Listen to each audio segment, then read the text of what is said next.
one of the common mistakes I see that new investors make all the time is that they invest in an unprofitable company and don't really realize what they're getting themselves into, right? One thing, even if you don't understand it fully, a PE ratio is really good for is, hey, this thing's kind of expensive right now. Even if it's not fully true, it often is a warning sign for stuff, but unprofitable companies don't have a PE. They're negative. They aren't making a profit yet, so of course they cannot have a positive EPS, right? So it's really easy to, oh, this company's doing good, invest, and you don't realize the multiples that you're buying and what you're actually buying at. And you can actually see that early in Rivian. We'll get into the numbers a little bit later, but the fact that people were basically buying a company at $80 million market cap that hadn't sold anything ever, which kind of sounds crazy, but we'll get into it. And if you are an early Rivian investor, I'm not trying to shame you, but in my opinion, that's kind of a silly look, right? Oops, I'm on Micron. Let's get to Rivian.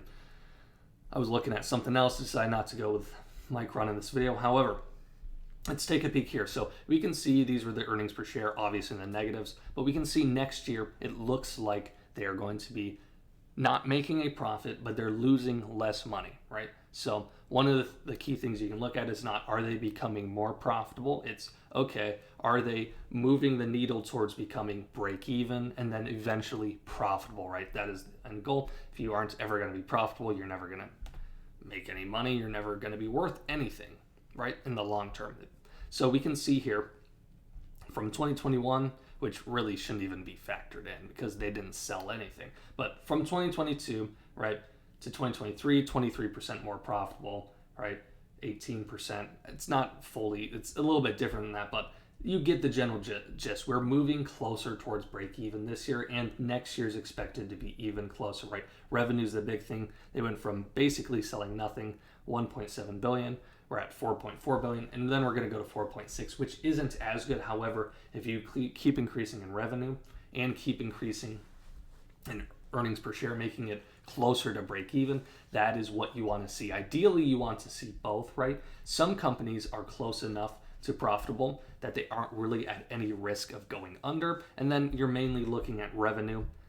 And we'll kind of tie something else a little bit in the future into that as well. But at the end of the day, you can increase revenue as much, but if you're never going to be able to make profit on that revenue, it's technically worthless, right? If I could tell you, I would tell you, you held a stock and I'm like, I can tell you with 100% certainty this company will never be profitable, right? It'll never turn a profit and it'll just go bankrupt.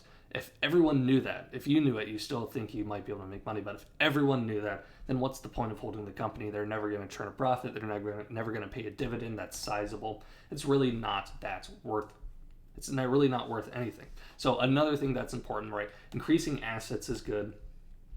Debt is always going to be there for these unprofitable companies, or else they wouldn't be able to stay open. So the main thing you're looking at least simply, you want to look at everything ideally. But one of the main things you're looking at is total equity. Is it increasing, right? It could be. Maybe they're getting more funding from outside sources, right? Rivian has a lot of funding from outside sources. So you can see here 2000 or whatever this is in. What is this in millions? So let's just say 2, but whatever it is. But we peaked at 19 in 2021. Now we're down at 9,000. So at this rate, if they keep going, it's looking kind of like they will survive, right? If they can keep shrinking this. However, the bet you are making at the end of the day is, are they going to be able to become profitable before total equity goes negative, right?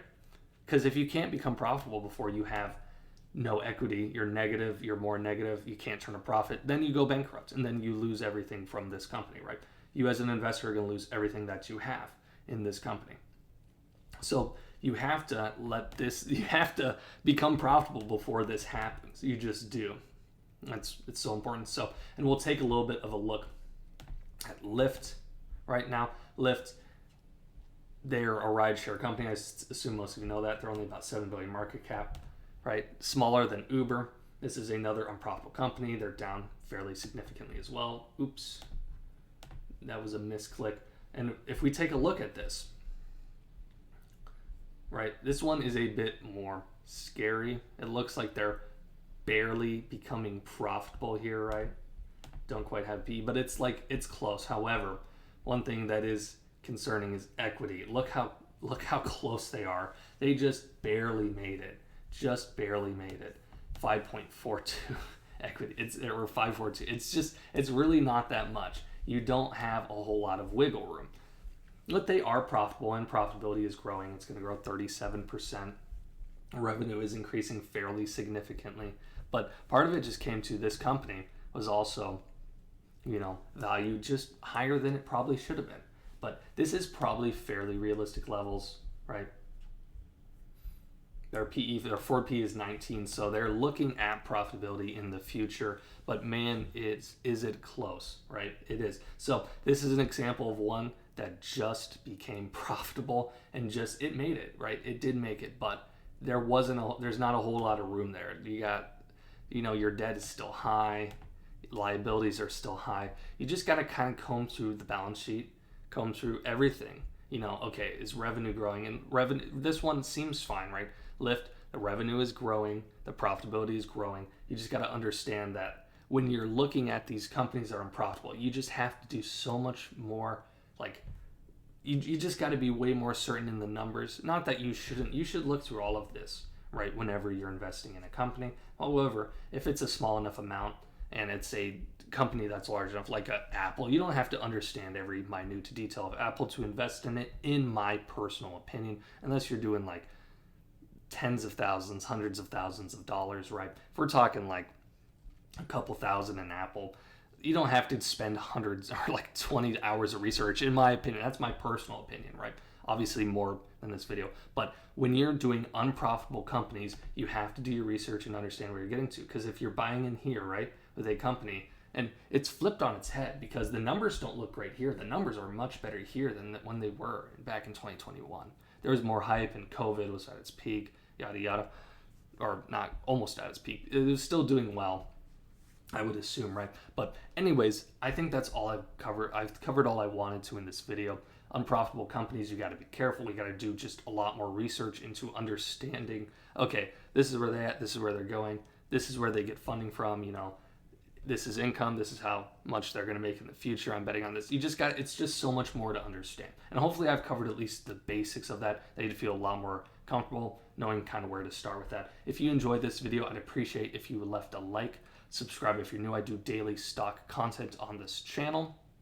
I would appreciate if you subscribe. I notice whenever anyone subscribes, my channel, YouTube, often recommends my content more. I get kind of a burst of views because YouTube's like, oh, people actually enjoy this guy. So anyways, I appreciate all of you for watching, and I will catch you next time.